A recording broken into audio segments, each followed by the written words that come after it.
US President Donald Trump is facing sharp criticism from Democrats who accuse him of pushing the limits of presidential power. The latest flashpoint is Trump's deployment of the National Guard to tackle crime in Washington, D.C. And now he's warning Chicago and New York could be next. Californian Governor Gavin Newsom says that Trump's tactics are akin to that of a dictator when Guard troops hit his state back in June. But Trump insists it's a necessary move to restore order in America's cities.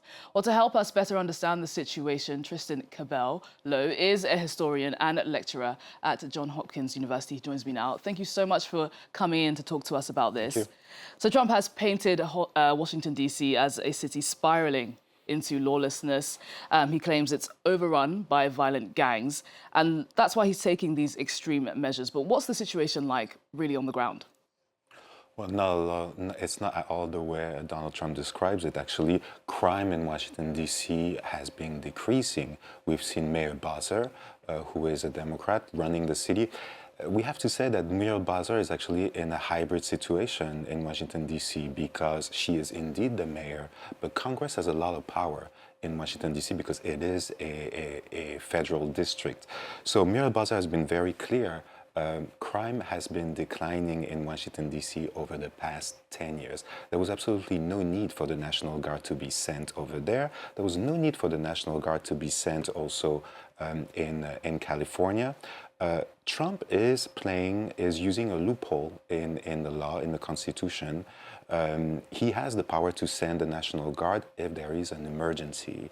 So everything has to do with how do we interpret this word, emergency, this terminology. And so Donald Trump is using it to increase his power. The situation on the ground is very different. There's no issue in Washington, D.C. per se. And how much is this about the midterms that are coming up? I mean, Republicans really want to show that they are tough on crime and that Democrats aren't doing enough. It's all about the midterms indeed, because Donald Trump is projected to lose the midterms. That's usually the case. The president in power usually loses the midterm. That's not something new. And the Democrats, on the other hand, are seen as weak on power. And so he's playing that dialectic, and it's working pretty well. On the other side, the Democratic Party doesn't really have a national strategy against Donald Trump. They haven't really done a full analysis of the reasons why they have lost the presidential election in 2024. And so you have a lot of individual strategies across the country. Muriel Bowser in New York, in Washington, D.C. Is being very weak against Trump, let's be frank. Newsom, the governor of California, is doing a lot of public relations, PR, communications. It's working very well for him. However, he doesn't really have a program, a platform, new ideas to propose to the American public. What's going to be next? It's Chicago and New York City. And that's going to be very interesting here because, as you know, New York City is in the midst of a municipal campaign for City Hall. There is a socialist candidate who is running ahead of all the other candidates, which Donald Trump absolutely disliked. And in Chicago, you have also a mayor that's more of the left wing of the Democratic Party, Brandon Johnson, who's not a presidential, he's not a candidate, but who knows, that could reveal him. He could be very good at opposing Donald Trump.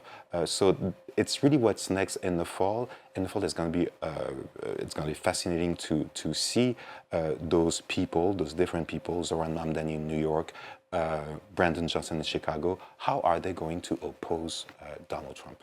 Well, let's stay with Chicago and New York because, as we've been mentioning, it could be next now for deployment of National Guard troops. What's the situation like in those cities? And again, would deploying the troops be justified? In Chicago, the situation is very clear. It's long been perceived as a city ridden in crime with gang violence, drug violence, etc. It's not the case anymore. Brandon Johnson, the mayor of Chicago, has been very clear here too. Crime is decreasing in Chicago. Chicago is a very interesting city in America. It's very different from LA, very different from DC. It's still a city that's very much working class in spite of being also a little bit gentrifying. It's very working class, very diverse, it's very segregated too. And it's where really a lot of the social movements in America were born. So we're going to see how not only the mayor reacts to Trump sending the troops, also the governor, J.B. Pritzker, who is a presidential candidate, who could potentially be a presidential candidate, but also how will the people react? And the people of Chicago have shown a strong opposition, of course, to Donald Trump, but a strong opposition to any type of social control over the city. The situation in New York City is very different. In New York City, we are in the midst of a campaign. Against all odds, the socialist candidate, Zoran Mamdani, who is a Muslim, an immigrant, and therefore not very much liked by Donald Trump, is leading in the poll. He's at 40–50% right now, and he's in opposition to a centrist Democratic leader, Andrew Cuomo, former governor of New York State, who is lagging in the poll. He's at 20% right now. Andrew Cuomo is trying to work with Trump to increase his numbers, and part of sending the national troops, the National Guards there is probably part of the plan here.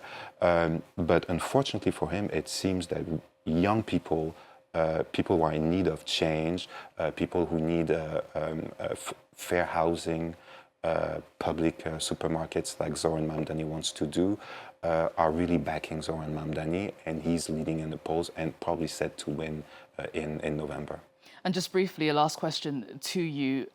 All this heightened rhetoric on crime coming from Trump and deploying the National Guard troops, how much is it about distracting from some of the unfavorable headlines right now? You know, Trump's alleged links to Jeffrey Epstein, as well as his failure to achieve peace in the war in Ukraine. You're absolutely right. It is all about creating a smokescreen. I mean, there is really not much of it there.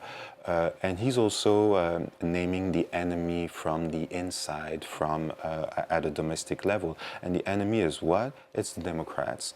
It's all those cities which are very diverse in population, a lot of immigrants, a lot of different ethnic backgrounds. And it's also about naming those mayors, and those mayors, whether it is in Washington D.C., in Chicago, in also New York City, they're all African American mayors from the Democratic Party, which really Donald Trump's very much dislike.